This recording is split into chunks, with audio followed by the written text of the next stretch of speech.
We have to come back.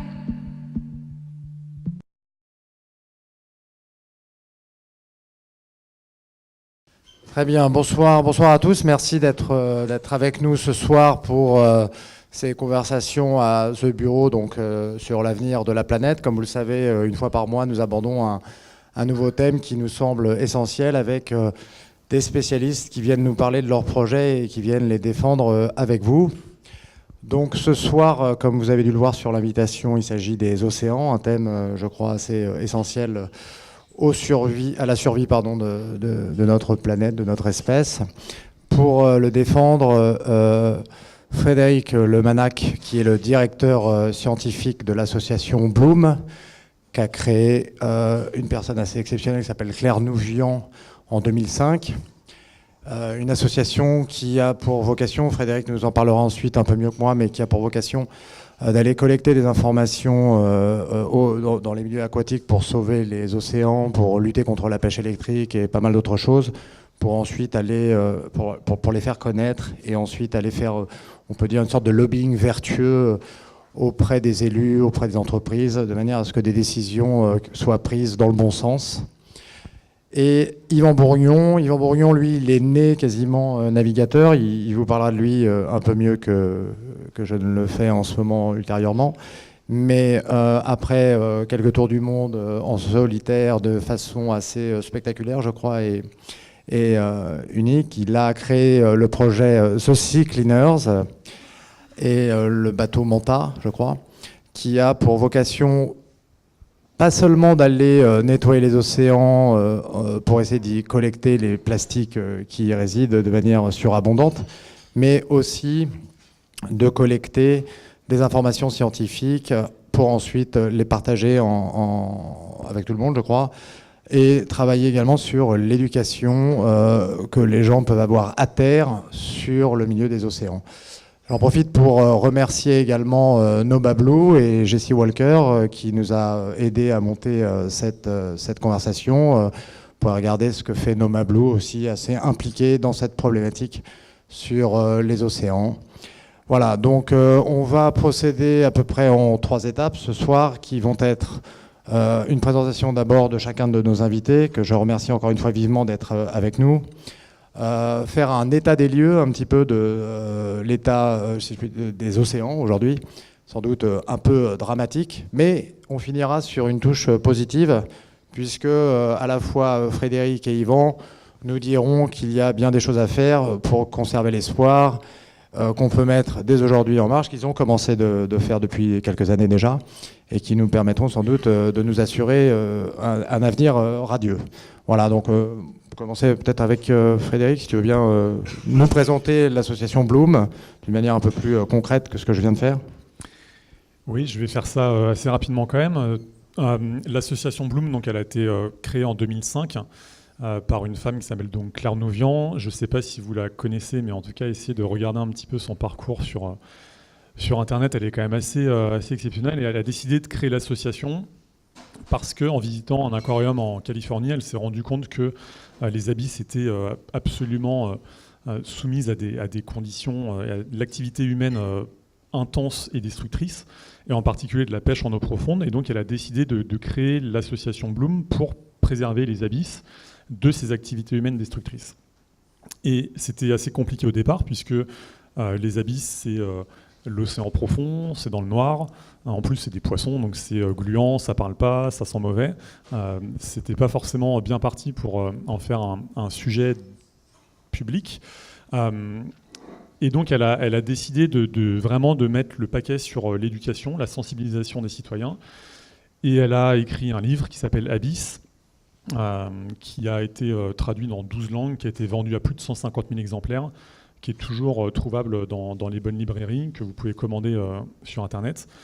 C'est vraiment un très beau livre dans lequel on peut découvrir la beauté vraiment fascinante des animaux qui vivent dans les grandes profondeurs. Toutes les espèces qui vivent ont vraiment une caractéristique particulière. Donc vous avez les cérates, par exemple, qui sont ces poissons des grandes profondeurs, où vous avez le mâle qui va parasiter la femelle et qui est en réalité une sorte de poche à sperme, c'est assez cru, désolé, mais c'est vraiment le rôle du mâle qui, une fois qu'il éclot de son œuf, n'a qu'un but dans la vie, c'est de trouver une femelle pour s'y attacher et ne plus bouger. Et il est collé au corps de la femelle et s'en détache quand il meurt. Donc c'est quelque chose qui est assez particulier, et chacune des espèces qui vit dans ce milieu très profond, avec qui n'a pas de lumière, avec qui est froid, qui a une pression colossale, a une caractéristique vraiment étrange et attachante. J'en profite juste pour préciser, pour ceux qui l'ignoreraient, que Claire Nouvian, ce qui légitime ce que Frédéric est en train de dire, est une océanographe de réputation internationale, je crois, non ? Non, c'est ce qu'on lit assez régulièrement dans la presse. Alors, elle a acquis des connaissances, mais c'est une femme de lettres. Elle a rien à voir avec le milieu océanographique. Elle a été journaliste pendant plusieurs années. En fait, elle est vraiment tombée amoureuse des abysses et a décidé de dédier sa vie à sa protection. Mais elle n'est pas du tout océanographe de formation. Bon, eh bien, autant pour moi. Mais en revanche, est-ce que tu peux donc nous expliquer en quoi constitue l'action de Bloom, donc par-delà les abysses ? Oui, donc les abysses, ça a été en gros le premier gros combat. Donc Claire a créé l'association pour lutter contre la pêche profonde. Ça a pris des années et des années pour qu'on arrive à l'interdiction de la pêche en eau profonde en Europe. Donc je ne sais pas si vous avez suivi ce combat. Il y a une BD qui a été faite par Pénélope Bagieux en 2013 qui a circulé un peu partout. Le lien n'a pas forcément été fait entre la BD de Pénélope Bagieux et Bloom, mais en tout cas la BD était créée sur le travail de Bloom. Et c'était dans le cadre d'une campagne au niveau européen pour obtenir une interdiction de cette méthode de pêche-là dans les eaux européennes. Et on a réussi en 8 années quand même à passer d'une méthode de pêche qui était pratiquée jusqu'à 2000 mètres de profondeur, même un peu plus, 2200 mètres de profondeur dans toutes les eaux européennes qui atteignaient ces profondeurs-là, à une interdiction à 800 mètres de profondeur. Donc ça reste profond. À 800 mètres de profondeur, on a toujours des poissons qui vivent très vieux, qui se reproduisent très tardivement, avec des écosystèmes qui sont très fragiles. Mais comparé à ce qui se passait avant, c'est déjà une énorme victoire. Donc on espère maintenant que cette interdiction au niveau européen va être reprise ensuite au niveau international, et que dans 10 ans ou 15 ans, on va se dire, bon, 800 mètres de profondeur, c'est vrai que c'est encore un peu trop profond, donc on va remonter à 600 mètres ou 500 mètres ou 400 mètres. Rêvons. Mais en tout cas, cette campagne pour l'interdiction de la pêche profonde, ça a été vraiment le plus gros combat, en tout cas le plus médiatisé de Bloom jusqu'à il y a peu de temps. Et on a, en 2017, commencé une autre campagne contre la pêche électrique. Et aujourd'hui, c'est un jour assez particulier puisque le nouveau règlement qui interdit la pêche électrique en Europe a été adopté par le Parlement européen. Aujourd'hui, là, à 12h30. Voilà. Donc ça a été rapide en fait parce qu'on a commencé... Merci. Oui, ça mérite quelques applaudissements, en effet. Oui, alors en fait, il y a déjà eu un vote dont vous avez peut-être entendu parler en janvier 2018, mais qui était les processus de décision et de création des lois en Europe sont extrêmement complexes, donc vous avez peut-être lâché l'affaire depuis le vote en janvier 2018, mais il y a eu pas mal de rebondissements, puisqu'après un vote au Parlement, il y a des négociations qui sont entamées entre le Parlement, la Commission européenne et les États membres. Ça a pris du temps, ça a été compliqué, et donc là, on a vraiment le nouveau règlement qui va rentrer en vigueur dans les semaines qui viennent. Donc la pêche électrique va vraiment être interdite dans les eaux européennes. Donc la pêche en profondeur, la pêche électrique, autre chose peut-être qui vous importe Oui, alors ça, c'est les deux gros sujets vraiment très médiatiques. Sur la pêche électrique, on a eu des centaines et des centaines de retours médiatiques en l'espace de quelques mois, donc c'est vraiment quelque chose dont j'espère pratiquement tout le monde a entendu parler. Après, on a aussi de nombreux sujets de recherche sur lesquels on ne communique pas encore. Donc là, par exemple, actuellement, on a un programme de recherche sur les subventions. Pour nous, c'est vraiment le nerf de la guerre, donc c'est pas super sexy de parler de subventions. Mais pour nous, tant qu'on continuera de financer les méthodes de pêche destructrices, les pratiques de pêche qui ne sont pas équitables, entre les petits pêcheurs et les pêcheurs industriels, on aura un problème de destruction de l'océan, que ce soit dans les eaux françaises ou européennes ou en Afrique ou en Amérique du Sud. Donc pour nous, lutter contre la mauvaise utilisation de l'argent public Et cette incitation à un cercle vicieux qui va maintenir en place des pratiques destructrices et des pratiques non équitables, c'est vraiment pour nous le nerf de la guerre. Et ce n'est pas quelque chose pour le moment qui est vraiment très présent dans les médias, mais c'est notre plus gros programme de recherche actuel. On a aussi un programme de recherche sur les accords de pêche qui sont établis entre les pays développés et les pays principalement d'Afrique. Donc c'est tous les deals qui sont établis entre l'Europe, par exemple, et le Ghana ou le Sénégal. Oui, parce pour aller qu'il faut pêcher. savoir qu'en clair, ces deals, finalement, c'est plus une forme d'exploitation commerciale qu'autre chose, quoi. Alors, il y a un embellissement sémantique. Ça, c'est une certitude. On parle maintenant d'accords de partenariat équitable entre les pays européens et les pays africains, mais effectivement, ça reste quand même de l'exploitation, en tout cas de l'exportation de surpêche européenne dans les eaux africaines. Donc, c'est quelque chose qui nous paraît très important. Et on a aussi un autre programme de recherche sur les labels. Donc là aussi, on va parler d'embellissement sémantique, mais on a de la pêche durable, de la pêche équitable, de la pêche responsable. Et en fait, quand on creuse, on se rend compte que c'est pas si responsable, ni équitable, ni responsable que ça. Alors, en fait, pour bien comprendre l'intérêt d'aller défendre un certain type de pêche, lutter contre une pêche en profondeur ou une pêche électrique surindustrialisée, Frédéric, dans l'état des lieux, nous expliquera pourquoi en fait c'est important, parce que je pense que principalement ça porte atteinte à une biodiversité qui est essentielle à une certaine harmonie du monde dans lequel on vit, sans laquelle de fait tout risque de se casser la gueule assez vite. Et j'en arrive à Yvan, qui est le pendant, j'allais dire presque un peu explorateur ou peut-être plus dans l'action, là où avec Frédéric on est peut-être plus dans une forme de théorisation. Yvan, est-ce que tu veux bien, mais qui me semble les deux, c'est pour ça qu'ils sont là d'ailleurs, très complémentaires, nous présenter un petit peu, à la fois peut-être rapidement ton parcours, parce qu'on pourrait y passer la nuit, mais peut-être plus principalement pour cette conversation, le projet The Sea Cleaners. Bonsoir à tout le monde, très heureux d'être là. Alors moi, un petit peu comme ces espèces des abîmes, j'ai essayé d'expliquer à ma femme qu'il fallait que je me colle à elle toute sa vie avant de mourir, mais elle est pas trop d'accord. Hein, donc elle est partie. Elle est partie. Voilà. Non, elle est toujours là. Ça arrive. On a tous vécu ça. Et voilà. Donc en fait, moi, je vais faire simple, mais en fait, en 2015, j'ai eu la chance de faire un tour du monde un peu particulier sur un kata de sport. C'est un tout petit voilier à ras de l'eau. Sans habitat, je crois. Sans habitat, sans cabine. Et puis en solitaire. Et en fait, moi qui avais eu la chance de faire le tour du monde petit pendant 4 ans avec mes parents, de 8 à 12 ans, au début des années 80, là-bas, à l'époque, les océans étaient en tout cas propres de plastique, même s'il y en a commencé à y en avoir un petit peu. Et en fait, de revenir 35 ans après sur le même parcours, sur les mêmes eaux, sur les mêmes côtes, et de voir cette pollution de macro-déchets plastiques, ça m'a relativement choqué, puisque j'ai navigué quand même 2 mois dans les filets de pêcheurs, dans les sacs plastiques, dans les bouteilles fermées, etc. Et donc c'est suite à ce retour de ce tour du monde en 2015 où on a décidé de lancer l'association The Sea Cleaner, en essayant de réfléchir à la fois sur l'éducation, la sensibilisation, qui est quand même le plus important dans tout ça, à l'échelle planétaire, puisqu'on a un programme aujourd'hui qui va être lancé en 30 pays. Et puis après, on a essayé de se dire, mais voilà, c'est bien, ces gens, quand ils vont être éduqués sur le sujet, mais qu'est-ce qu'ils vont faire du plastique, et notamment dans les pays en voie de développement, comme l'Afrique, l'Asie du Sud-Est, s'ils retiennent le plastique, mais qu'ils ne savent pas quoi en faire, ça n'a pas de sens. Donc il faut trouver des solutions de recyclage, de revalorisation et de les accompagner là-dessus. C'est là où nous, on travaille sur le sujet de la pyrolyse, on en parlera tout à l'heure. Et puis un troisième élément, c'est effectivement, est-ce que ça vaut le coup d'aller collecter les déchets plastiques en mer ? Nous-mêmes, on n'en était pas forcément convaincus en 2016, quand on a lancé nos premières études de faisabilité sur ce bateau, ce Manta que vous avez un petit peu devant les yeux.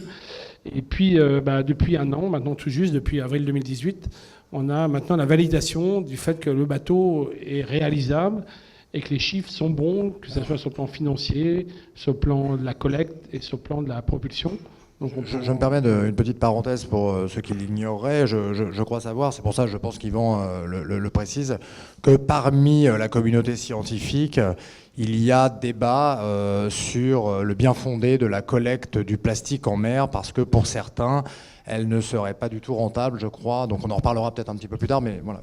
Oui, tout comme il y a aussi le débat, effectivement, on peut en parler, de si on va ramasser ces plastiques, quelque part, on montre qu'on est capable de les ramasser, donc pourquoi faire attention et pourquoi on va empêcher les gens, en fait, on va dire aux gens, vous pouvez jeter vos déchets puisqu'on est capable de les ramasser. Donc ça aussi, c'est un sujet dont on peut discuter. Alors, merci, j'espère que c'est clair pour tout le monde. Un petit état des lieux, si vous voulez bien, chacun à votre tour, pour nous présenter un petit peu la situation telle que vous la vivez en tant que spécialiste par rapport à des informations que vous avez, que n'aurait pas forcément le public, puisqu'on a remarqué ces dernières années que toutes les informations dont on a pu nous parler étaient quasiment systématiquement revues à la baisse 2 ans plus tard, ou que les évaluations qui semblaient pas forcément très dramatiques finissaient par le devenir, que ce qui devait arriver en 2050 finira par arriver en 2030, etc. etc. Donc, puisqu'on est en présence de spécialistes qui savent visiblement de quoi ils parlent, est-ce que vous pourriez nous donner votre état des lieux à vous, en toute sincérité? L'état des lieux, il est pas joli, tu l'as dit. Enfin, c'est vrai qu'on a des dates butoirs qui arrivent assez rapidement. 2030, c'est une date qu'on entend assez régulièrement. C'est la date qui a été donnée par le GIEC, cette espèce d'énorme nébuleuse de scientifiques qui travaillent sur le climat, qui nous dit que si on n'arrive pas à changer radicalement nos modèles de production et de consommation d'ici 2030, c'est un petit peu mal engagé. Raté, même plus que mal engagé. C'est qu'on a vraiment une date butoir pour l'humanité. Si on n'arrive pas à changer d'ici là, on n'arrivera à rien. Donc c'est vrai que c'est un peu lourd de voir ça. On a l'année dernière 15 000 scientifiques qui ont signé une tribune qui a été reprise dans plein de journaux internationaux. En France, ça a été repris, ça fait la une du Monde. 15 000 scientifiques qui nous disent qu'on va droit dans le mur et qu'il faut arrêter d'accélérer pour aller dans ce mur-là. Ça met quand même à mal les climato-sceptiques. 15 000 scientifiques, enfin, je veux dire, c'est quand même beaucoup. Mais alors c'est ça qui est dingue, c'est que on a 99,99% des scientifiques qui s'accordent sur la réalité et la cause des changements climatiques, mais on fait rien. Et c'est comme si on allait chez le médecin, c'est une métaphore qui est souvent faite, mais c'est comme si on allait chez le médecin, que le médecin vous disait vous avez 99,99% d'être malade et en phase terminale, et qu'on ne faisait rien. Le syndrome du fumeur de cigarette, par exemple. Exactement. Alors, je sais pas, je fume pas. Peut-être que ça, j'imagine que ça existe, puisqu'il y a beaucoup de monde qui fume, alors qu'on sait très bien que c'est assez négatif. Mais donc, on est dans l'incapacité de changer. Et pourtant, on doit changer. Enfin, la question, elle ne se pose pas. On nous le dit, 15 000 scientifiques le disent, on a des milliers de scientifiques qui s'accordent sur les réalités. Donc, c'est vrai que c'est assez négatif. Sur le constat que nous, on peut faire sur l'océan, donc je vais parler du vivant. Nous, l'association Bloom, je n'ai pas totalement terminé la présentation, mais donc on est une association de chercheurs, on fait de la recherche, on produit de la donnée et des analyses pour ensuite, ce que tu disais, faire du lobbying. On l'assume au niveau national et au niveau européen. Et donc, notre spécialité, c'est vraiment le vivant, l'exploitation du vivant, la pêche et la protection de la biodiversité marine. Le constat, il est assez terrible, puisque tous les 2 ans, on a les Nations Unies qui produisent un rapport sur l'état de santé des populations de poissons, et tous les 2 ans, on a une proportion de populations de poissons surexploitées qui augmente. Donc on sait que ce qu'on fait est mal, on n'arrive pas à retourner en arrière. En Europe, on pourrait se dire qu'on a de l'argent, on a des connaissances, on a les scientifiques qui font quand même pas mal d'études et qui peuvent nous donner plus d'informations que dans d'autres régions du globe. L'Europe, ça a été et ça reste l'une des régions les plus surexploitées au monde. On a un outil politique qui s'appelle la politique commune de la pêche. Vous connaissez certainement la PAC, le pendant agricole, la politique agricole commune. La politique commune de la pêche a des objectifs. Quand on regarde les indicateurs sur les populations de poissons en Europe, on a seulement 12% des populations de poissons qui sont exploitées selon les objectifs de la politique commune de la pêche. 12% en Europe. Imaginez ce que ça peut être en Afrique ou en Amérique du Sud ou en Océanie. Donc c'est vrai que le constat est amer. On est sur une pente qui n'est pas positive. Donc on surexploite, on détruit le milieu marin. Donc on va utiliser plutôt que de chercher à pêcher du poisson, ça a du sens. Hein. Pêcher du poisson, nous on n'est pas du tout une association anti-pêche, parce que par exemple quand on regarde le bilan carbone d'un poisson, il est ridicule par rapport même à une production de carottes, parce qu'en fait le poisson va être tout seul, va se développer tout seul dans l'eau. Nous on a juste besoin d'aller le ramasser. Ce qui n'est pas le cas pour une carotte. La carotte, il faut avoir un champ, il faut aller semer la carotte, il faut l'entretenir, la faire pousser, puis la récolter. Donc le bilan carbone du ramassage entre guillemets de poissons, il est très bas. Donc ça a du sens, je pense, d'aller pêcher du poisson dans une optique de sécurité alimentaire et de réduction de notre impact sur la planète. Ce qui est important, c'est d'aller bien ramasser ce poisson-là. Or, ce qu'on fait, c'est exactement l'inverse. En France, en Europe, on a 70% du poisson qu'on retrouve sur les étals, qui a été pêché dans les eaux européennes, qui est pêché au chalut de fond. Le chalut de fond, c'est quoi? C'est un filet en forme de chaussette qui est lesté, parfois avec des tonnes et des tonnes d'acier, pour plaquer le filet au fond de l'océan, et ça va tout ramasser. Et ça, il ne faut pas être sorti de Saint-Cyr pour comprendre, en 2019, qu'aller ratisser le fond de l'océan pour capturer 2 ou 3 espèces bien valorisées et rejetées à la mer après avoir détruit les écosystèmes marins des dizaines et dizaines d'espèces qui ne sont pas valorisées, ça n'a plus de sens. Alors justement, excuse-moi, est-ce que tu peux expliquer d'une manière peut-être un peu imagée quelles seraient les conséquences de cette surexploitation de pêche pour que les gens se rendent bien compte de quoi il s'agit? Parce que là, c'est vrai que ça reste quand même un peu abstrait, même si on comprend bien, mais donner des faits comme ça marquants. La surexploitation, elle est très simple à comprendre, c'est-à-dire que quand on dit qu'on surexploite une population de poissons, on se tire une balle dans le pied. Pour quelle raison? Parce que en détruisant l'habitat marin et en extirpant trop de poissons chaque année, comparé à ce que la population de poissons peut produire, en se régénérant naturellement par la reproduction, en fait, simplement, on capture beaucoup moins de poissons que ce qu'on pourrait capturer si jamais on avait une exploitation qui était optimisée. L'optimisation de cette exploitation, elle peut être faite. Nous, c'est ce qu'on pousse, c'est déjà d'arrêter d'utiliser des méthodes de pêche qui vont détruire les habitats marins pour aller capturer du poisson. Donc ça existe. Là, j'ai un ami qui est là dans la salle, qui vient de Londres, qui est dans la pêche artisanale. Toutes les méthodes de pêche qui vont détruire l'environnement, pour nous, c'est quelque chose qui est à prohiber. Il faut qu'on arrête d'aller détruire les coraux, les éponges, les herbiers pour aller pêcher du poisson. Ça, c'est vraiment parce que, entre autres, une des conséquences, c'est une destruction massive de la biodiversité des fonds marins, des océans, qui va se répercuter sur tout le reste de l'écosystème planétaire. Exactement. On a beaucoup moins de poissons, des poissons qui sont beaucoup plus petits que ce qu'ils ne pourraient être, et qui ont une diversité beaucoup plus faible que si on avait des écosystèmes qui étaient riches. Plus un écosystème va être riche et complexe, plus il va être stable, plus il va produire. Il y a un exemple qui est très simple qu'on ramène sur Terre. Si vous regardez la biodiversité et la biomasse, donc la quantité de vie présente dans 1 hectare de forêt tropicale humide primaire en Amazonie, qui n'a pas été touchée par l'homme, mais c'est infiniment plus qu'une forêt de pins, de sapins de Norman dans le Morvan pour faire des sapins de Noël. Dans cette forêt-là, vous allez certes avoir de la biomasse dans le sens où vous allez avoir des arbres, mais vous avez une seule espèce. Vous n'avez rien dans le sol, vous n'avez pas d'oiseaux, vous n'avez pas d'insectes. Et donc c'est exactement la même chose. En mer du Nord, par exemple, on laboure, entre guillemets, le fond marin avec des chaluts de fond, parfois chaque centimètre carré, plusieurs fois par an.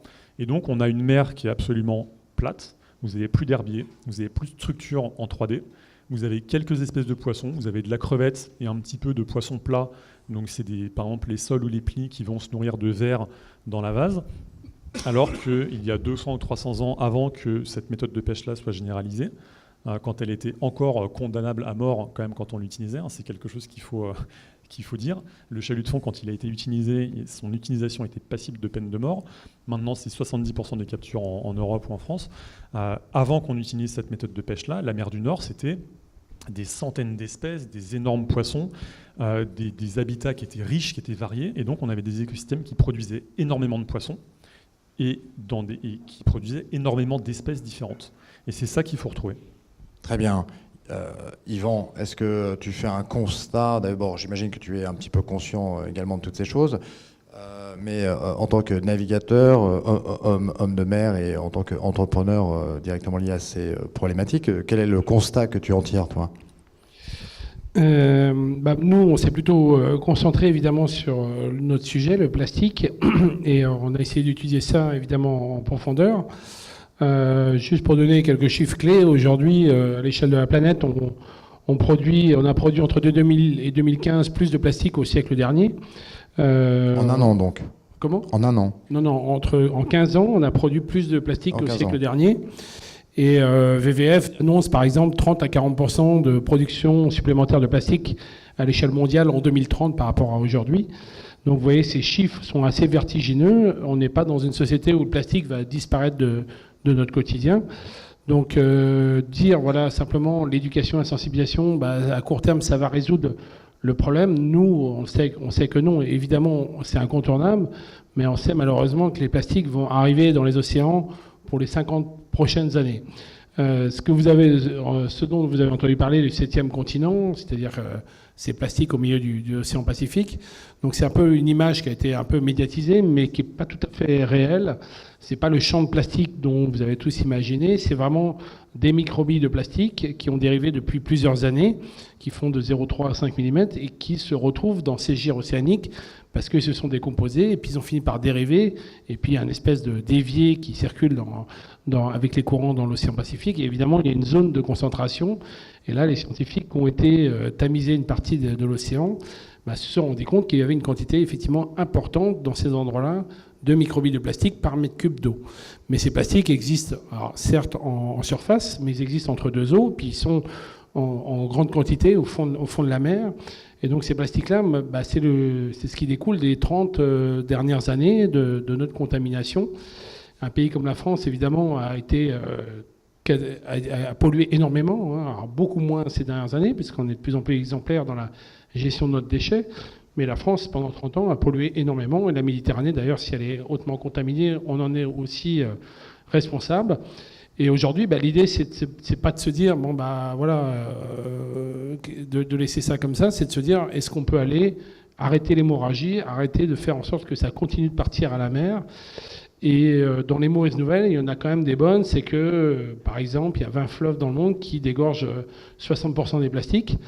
Et on se rend compte qu'il y a des grands véhicules de plastique comme le Gange, le Mékong, le Yangtze, tous ces grands fleuves, et que finalement, en allant dans ces fleuves, en allant à l'embouchure de ces fleuves, en allant à la source tout simplement, on peut capter, pas la totalité évidemment, mais on peut récapter tant que le déchet il est sous sa forme de macro-déchet, tant qu'il est dans sa forme originale, qu'il dérive seulement depuis plusieurs semaines, on pourrait aller capter ces déchets tant qu'il est encore temps, parce que 80% des plastiques flottent au début, mais 100% finissent par couler un jour. Donc si on peut aller capter ces 80%... C'est d'ailleurs là où vous vous retrouvez finalement, puisque les plastiques qui coulent donc, au fond des abysses, et les pêcheurs qui les rendent en fait prédisposés à recevoir ce plastique, puisqu'ils ont volé tout le poisson, en fin de compte. Donc c'est là où peut-être vous vous rencontrez. Tout à fait. Et le poisson mange le plastique aussi. C'est assez effrayant, mais on a découvert donc au fond du plastique au fond de la fosse des Mariannes, 11 000 mètres de profondeur. Donc c'est plus profond que l'Everest n'est haut. 11 000 mètres de profondeur, on a du plastique. Le plastique, c'est humain. Ça, il n'y a pas d'hésitation possible là-dessus. Et on a retrouvé du plastique à peu près dans tous les animaux marins qu'on a disséqués. Et parce que le plastique se désagrège, il devient de plus en plus petit, et à un moment, il devient tellement petit qu'il est assimilable par le plancton. Le plancton est mangé par les crevettes sont mangées par les petits poissons sont mangés par les gros, et nous, on mange les gros poissons. Et donc, on se punit nous-mêmes, parce que le plastique qu'on génère depuis quelques dizaines d'années, on est en train de l'ingérer nous-mêmes, et ça va potentiellement poser aussi un gros problème de santé publique dans quelques années. Tu veux continuer un petit peu sur vos activités avant qu'on attaque les solutions ou ton constat par rapport à ce que vous êtes en train de mettre en place sur le côté un peu pénible de la chose, de la situation présente aujourd'hui dans le monde? Non, on peut commencer à parler des solutions. Tu as raison, puisque c'était l'un de nos objectifs ici avec Rasmus et Laurent quand nous avons monté ces conversations, c'était aussi de l'aborder avec un ton un peu positif pour sortir de cette terreur dogmatique qui semble nous assaillir tous les jours par rapport à ces problématiques. Donc, en effet, passons aux solutions. Qu'est-ce qu'on peut faire? Qu'est-ce que vous avez l'intention de faire ou avez commencé de faire pour que justement on n'en reste pas là et qu'on reprenne espoir? Puisque je crois que on est quand même dans une période assez merveilleuse là depuis, il me semble, 1 ou 2 ans.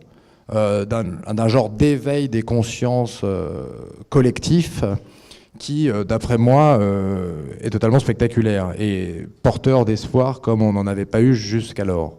Donc, par exemple. Déjà, il faut arrêter de croire que, en tant qu'individu, on ne peut rien faire. Alors ça, nous, on l'a vu sur nos combats. Nos combats, on ne les gagne pas sans vous, parce que c'est vous qui, en signant les pétitions, en envoyant des mails aux députés, en appelant les députés, mettez la pression. Et donc, sans les citoyens, on n'a pas de pouvoir, on n'a pas de pression pour obtenir des transformations radicales au niveau législatif, au niveau de la création des lois. Donc pour nous, c'est vraiment ça, en fait. C'est simplement de réappropriation de l'action par les citoyens. Si on a 1%, 2%, 5% des citoyens, on n'a pas besoin d'avoir 100%.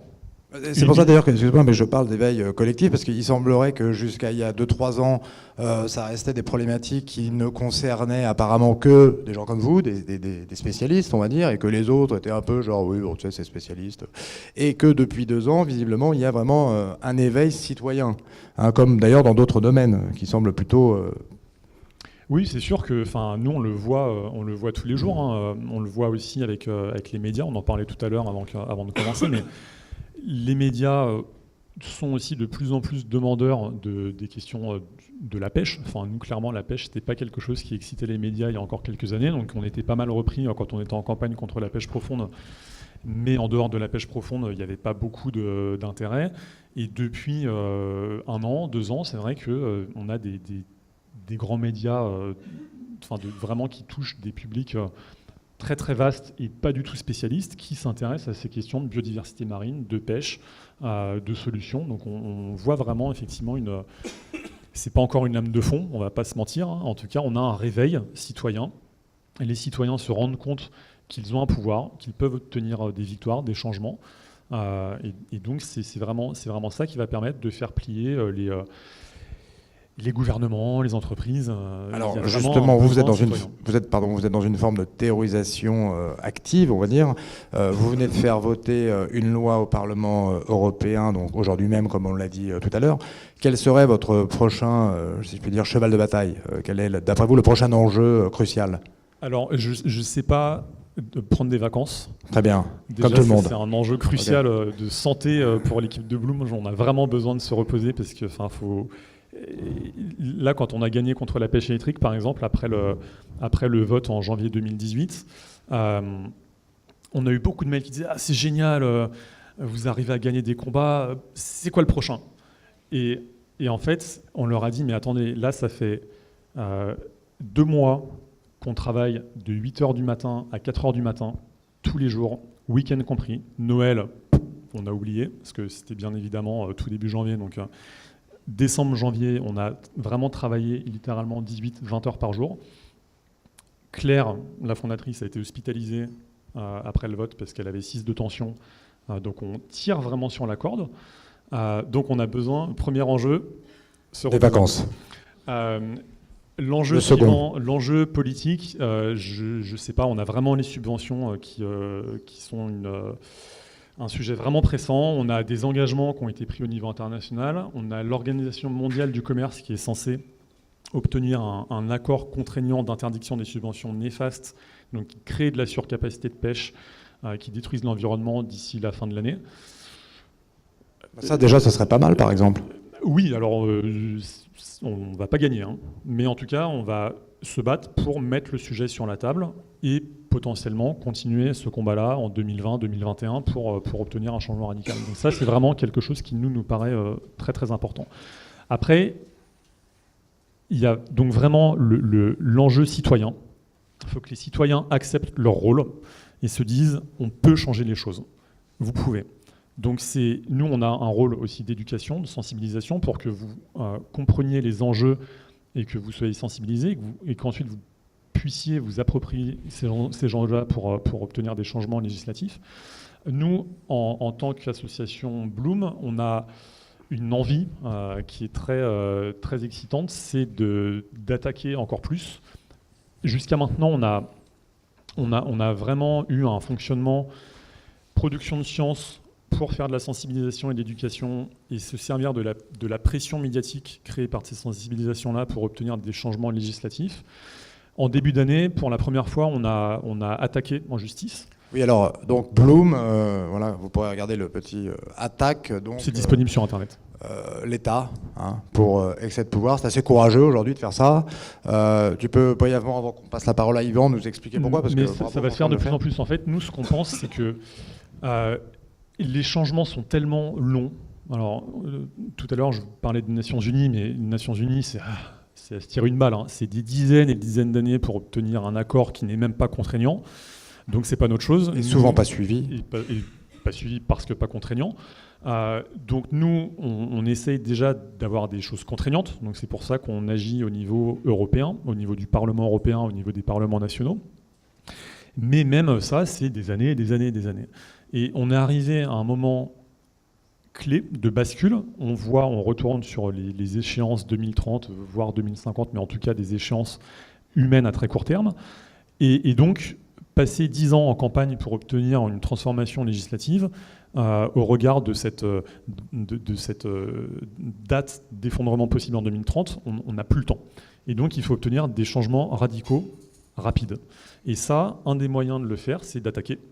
Donc c'est vrai que ça devient de plus en plus prisé comme moyen, alors comme on a recours notre affaire législatif. à tous qui fait sur le climat, qui attaque l'État français pour une action climatique. Nous, on a attaqué sur les subventions parce qu'on a l'État qui continue de financer des méthodes de pêche destructrices, mais qui cache les données. Donc il y a une connivence aussi avec les destructeurs des écosystèmes marins. Et on va voir de plus en plus de citoyens, d'associations qui vont attaquer les entreprises, qui vont attaquer les États. Et on en discutait tout à l'heure avec toi, mais il faut qu'on nomme nos ennemis, il faut qu'on arrête de faire du copinage, des compromis avec ceux qui détruisent l'humanité et la planète. Il faut qu'on les attaque, il faut qu'ils soient tenus pour responsables de ce qu'ils ont fait. Nommons nos ennemis. Est-ce que tu peux nommer tes ennemis, Yvan? Est-ce que ça te parle, ce genre de recours? Toi qui es plutôt, j'ai envie de dire, un homme d'action dans le bon sens du terme, quoi. Je me doute que tu as aussi affaire avec ce type de procédure, mais... Non, je voulais déjà dire que pour nous, ça a été très inspirant, effectivement, ce qu'a fait Bloom, et montrer qu'avec Claire Nouvian, en moins de 10 ans, on pouvait obtenir des décisions de justice, des décisions de loi, pas de justice, mais de loi.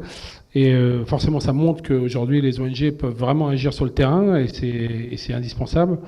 Après, pour ce qui nous concerne, nous, c'est vrai que dans un premier temps, on a été voir les gens, comme tu dis, on a été rencontrer la population, animer des conférences, essayer de voir un maximum de gens.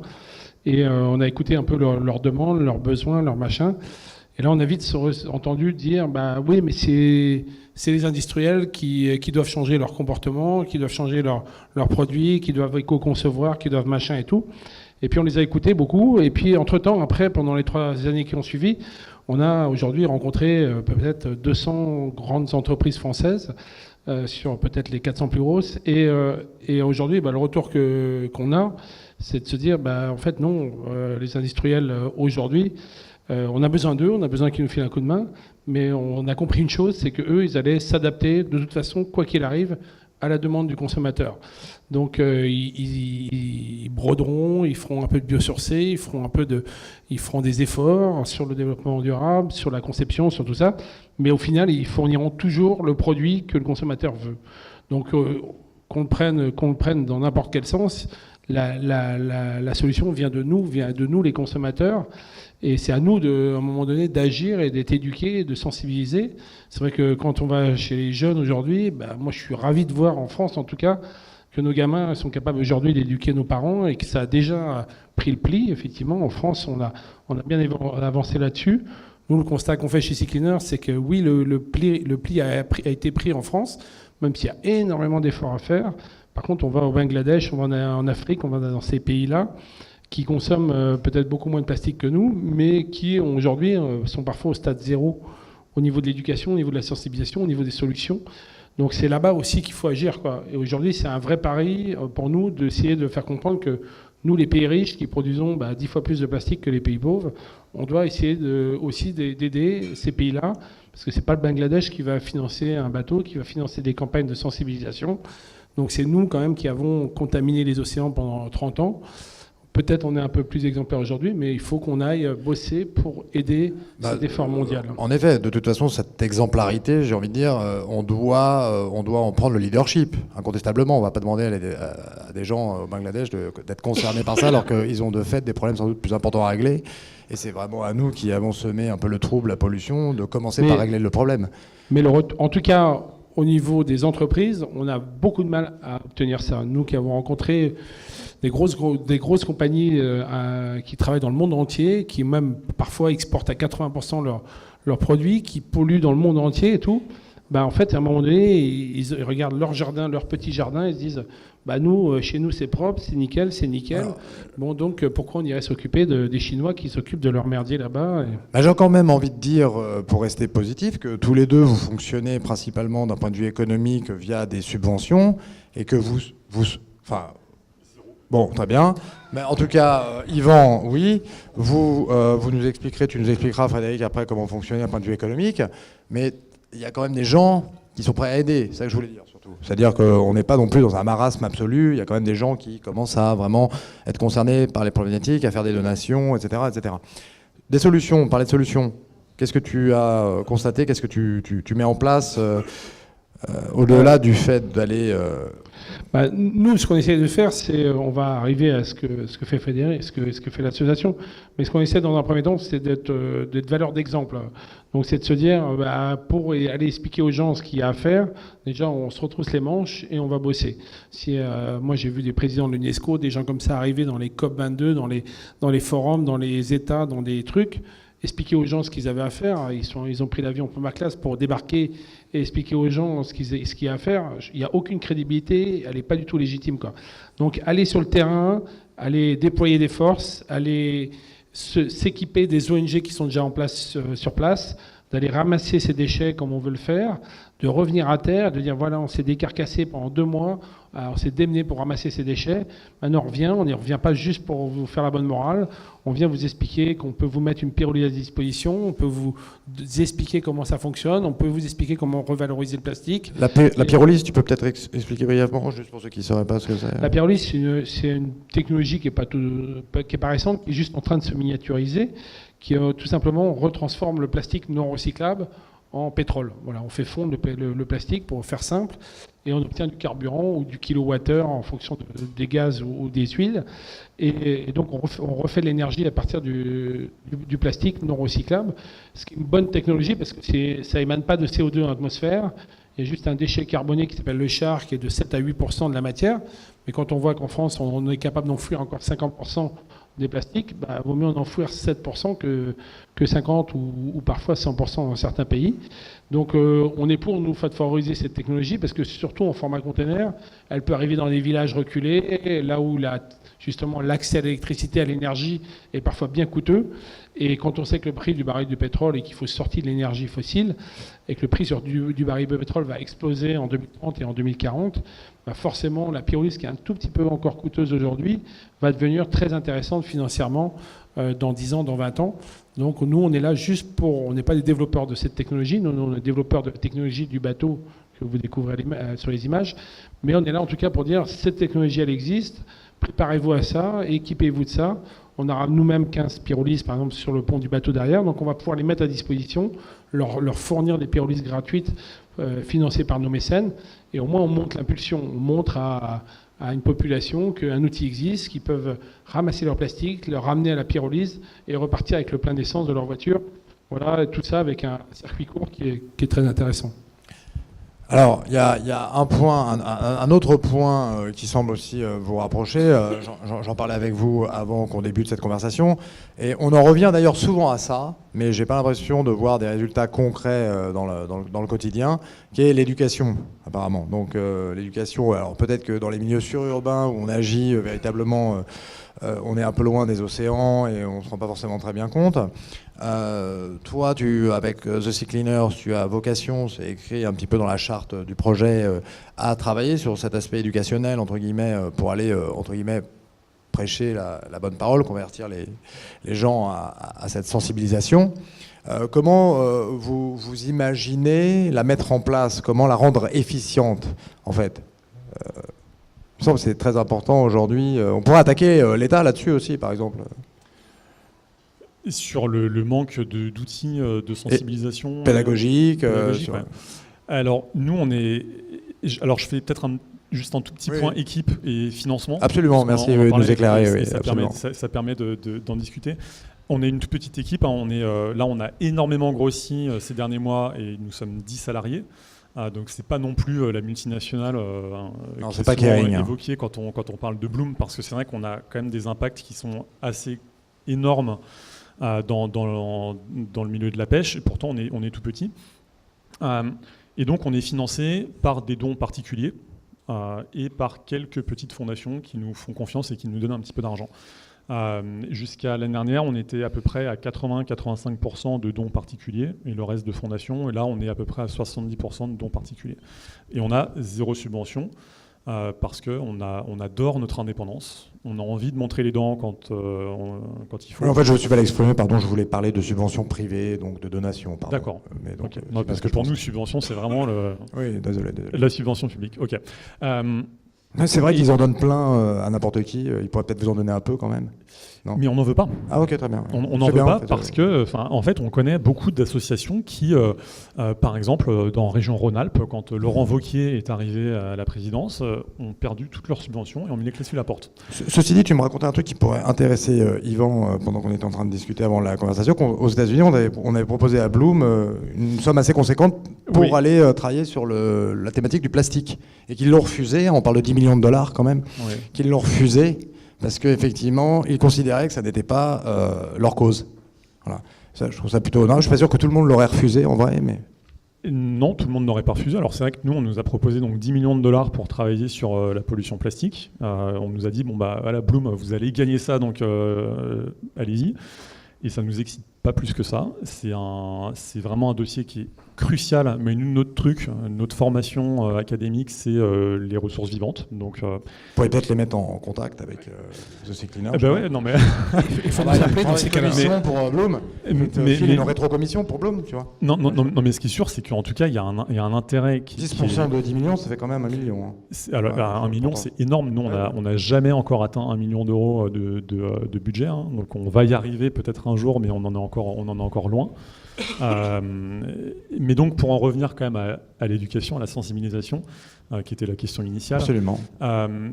Nous, comme on est petit et qu'on a peu de budget, on a quand même dû faire des choix. Notre plus gros outil de sensibilisation et de pédagogie, ça reste les médias. On a la chance d'être très suivis par les médias, qui nous font confiance, parce que justement, on est rigoureux. Et quand on prend la parole, c'est référencé, on a des chiffres, des études scientifiques, soit publiées par des collègues, soit par nous-mêmes dans des journaux scientifiques. Donc on a quand même une certaine qualité de prise de parole. Donc les médias nous font confiance et nous suivent. Et ça, c'est vraiment quelque chose qui nous permet de toucher vraiment un échantillon très large de la population. C'est pas suffisant. Donc on a aussi quelques partenariats avec des auteurs de livres pour enfants, par exemple, de contes musicaux ou de livres pour les enfants de moins de 6-8 ans. On en a fait un certain nombre. Donc ça peut permettre aussi de toucher les plus jeunes qui vont ensuite aller voir les parents. Bien sûr, c'est très original, ça, bravo.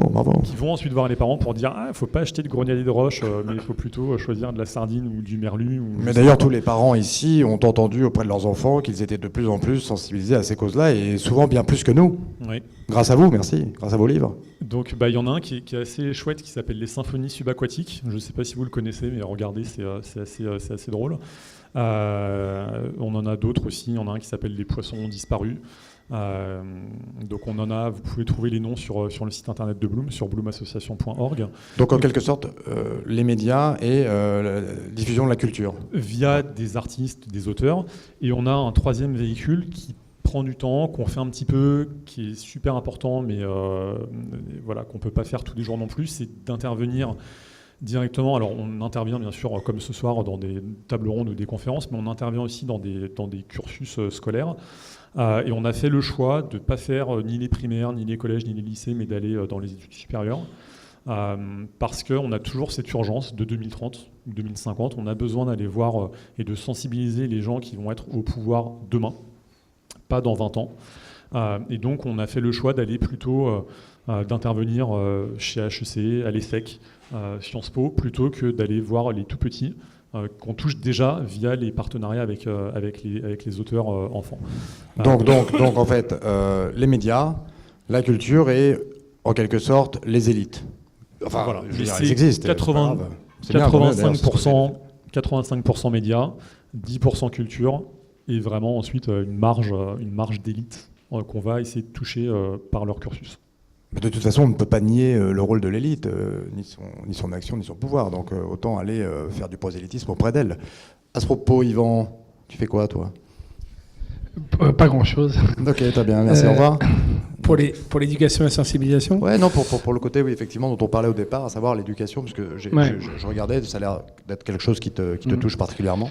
Bah, nous, je pense que le message est peut-être plus facile à faire passer que la pêche, qui est quand même un vaste monde, où il faut beaucoup de chiffres, où il y a de la compréhension à avoir.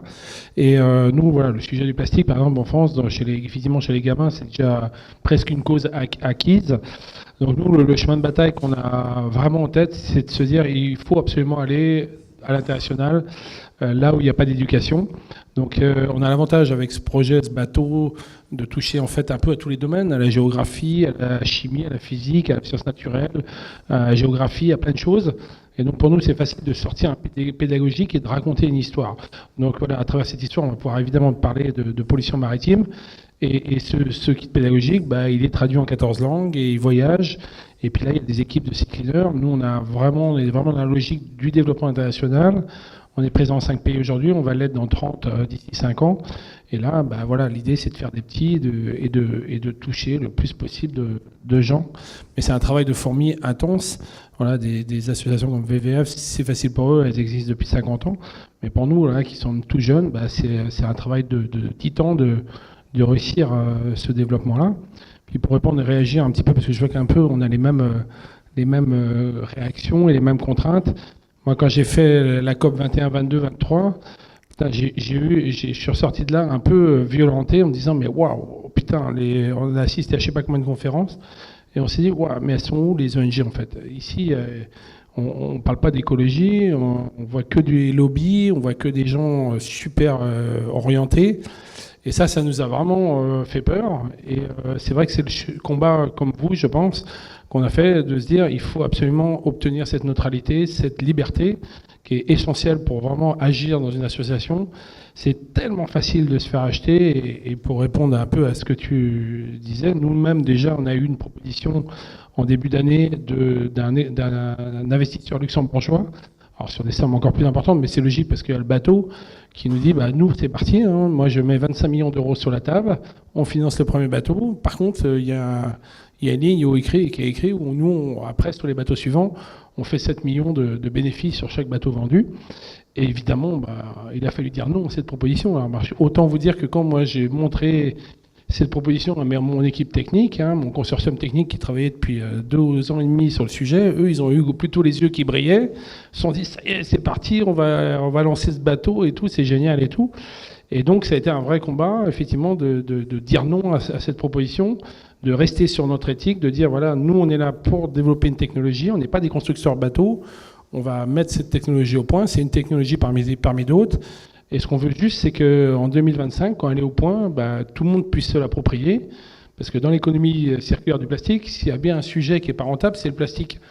Faire de l'argent avec du carton, du verre, du métal, c'est assez facile.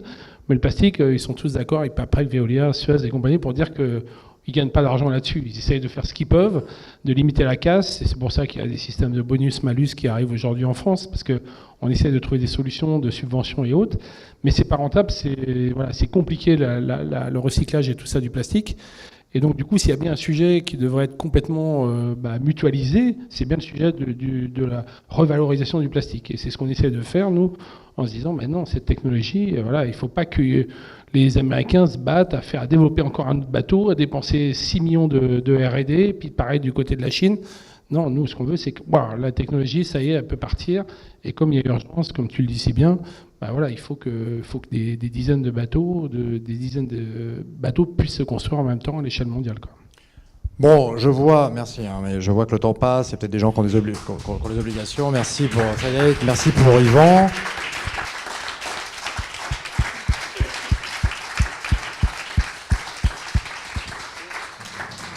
Merci à vous tous d'être venus.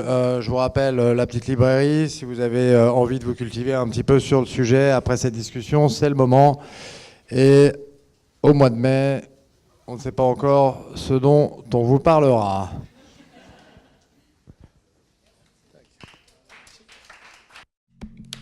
Embrace the world.